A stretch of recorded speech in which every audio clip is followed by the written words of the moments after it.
Tell us another inspirational story of another student. Yeah. Well, and you were talking about Charles Mooley, and Dan lives in the same town, Eldoret. Yes. And was there during that trouble last year. And we talked a little bit now about Noella, who's doing counseling. Here on the screen you'll see Dan in this wonderful blue thing they have put around him at graduation. And there's, of course, Paul and I. And to the left is his father, George Gichana. And George was our student 20 years ago when we were there for 10 years before. Yes. And so going back this time, it was really exciting to start to train the next generation. And both of these guys are phenomenal preachers. But what really encouraged me about Dan was that he's in the counseling program. And at first I thought, what's he doing in the counseling program? And then he explained to me he's from Eldoret and all this trouble that was going on there last year. Yes. And he graduated this year, and I'm so excited about our counseling program because I believe that in the coming years in Kenya and the troubled countries around, you think of Rwanda, you think of Uganda and Sudan and Somalia and all these places that have so much trouble, counseling students are going to be on the forefront of helping those troubled, broken people to come to terms with what's happened. And to have counseling along with theology, to be able to say God was there when that happened and he's as angry and as hurt and wanting to help you get through this. And during those troubles, our students, and Dan was one of them and Noella would have been another, they were in the internally displaced people's camps, they were taking in goods, they were ministering to people. And Dan was the one who kind of left me with an amazing thought, and he challenged me. He spoke at our graduation, and he came to see me a couple of nights before, and we sat and talked for the longest time, got his testimony about what he'd seen as he was being taken out of Eldoret by cover of darkness. And he was the wrong tribe in the wrong place. And he saw people murdered, he saw horrific things. And he said in soteriology, I mean, you think soteriology, you think dry subject. It's the study of salvation.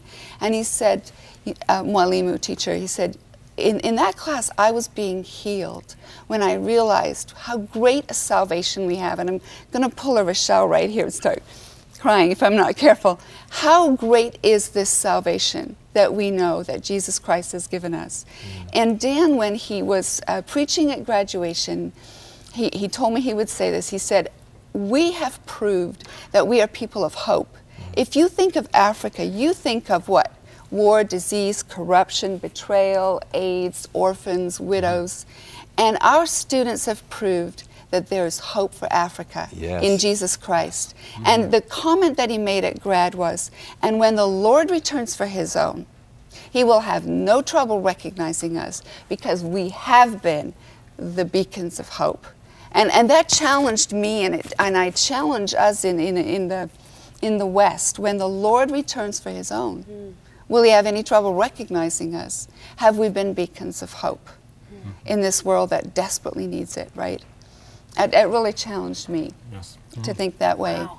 That is so, you know, as you were sharing and you were overcome with gratitude as you were recounting Dan's exhortation and thankfulness in his speech of the salvation, I was sitting here thinking along with you, oh God, us in the West, do we have that where we're so thankful that we are moved to tears and then it shows in our lives and how we live our everyday life. God help us, God wake us up.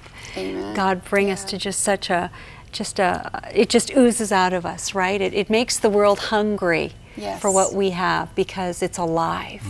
It's not something dormant or something, now let's go on, Paul, before the program I asked you a question and you just came alive, and I want to ask it to you again. What is your passion as you are giving your life now to serve in this capacity as Dean of Graduate Studies and Research at PAC? What fuels you every morning as you get up? Thank you for asking that. You know, people who know our world tell us Africa has more problems than any other part of the world. We got a lot of problems in Africa. But one of the big problems we have is with leaders, especially leaders of nations.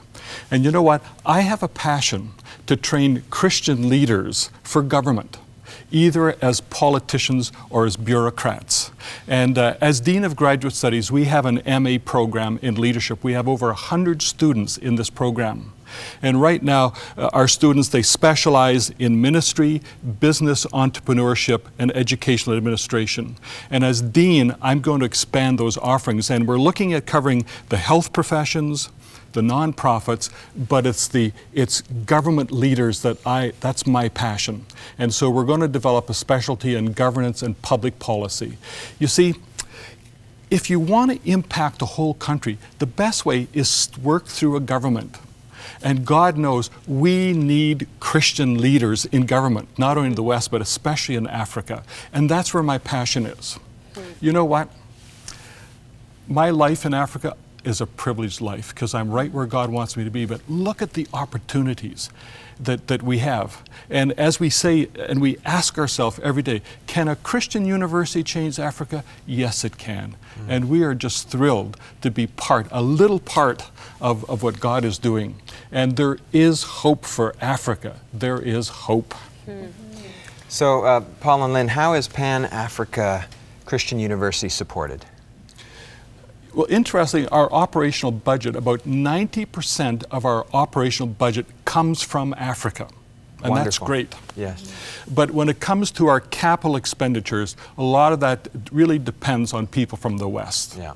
For example, right now, we're raising funds for a new academic building of 16 classrooms, $1.5 million, and that we're looking for help from donors from the West. Do also donors provide scholarships for Yes, students? they do. Things like Yes, that? they do. And you know, in Africa and at the university, a lot of our students are from very, very poor backgrounds, and they're dependent on help. But And what a you- great investment! Yeah. What Oh, a it great really is, investment! yeah. And also, I like the balance that you present to the students, that they have to raise a certain amount themselves, Yes. don't they? Yes. So it's taking ownership, right? It And is. if they really want it, they'll is. and so you find that, don't you, that the students that are there really have paid the price, Yeah. sacrificially. You know, our educational philosophy, as you saw it earlier on the screen, is, you know, equip one, reach many. Yes.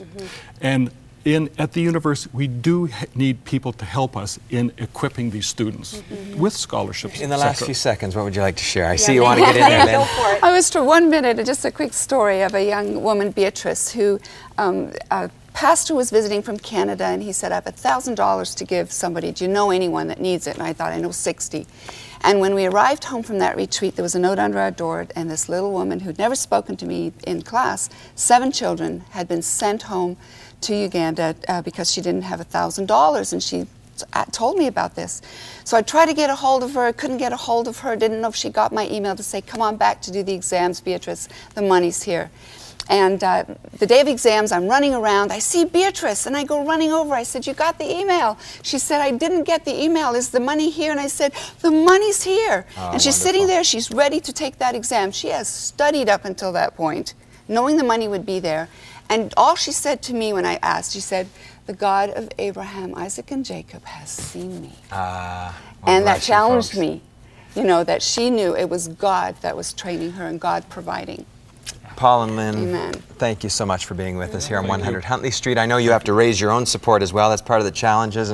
And so pray for them. Pray for Pan-Africa Christian University as well. yes. You may want to connect with the Kohls or the university. You can go to our website at crossroads.ca and you can make contact that way. Pray for them, support them. Yes. They're doing a great work. And yes, Thank you. Africa is being changed by the leaders being raised One at up, a time. trained, I love and it. equipped. Bless you folks. Thank you so much.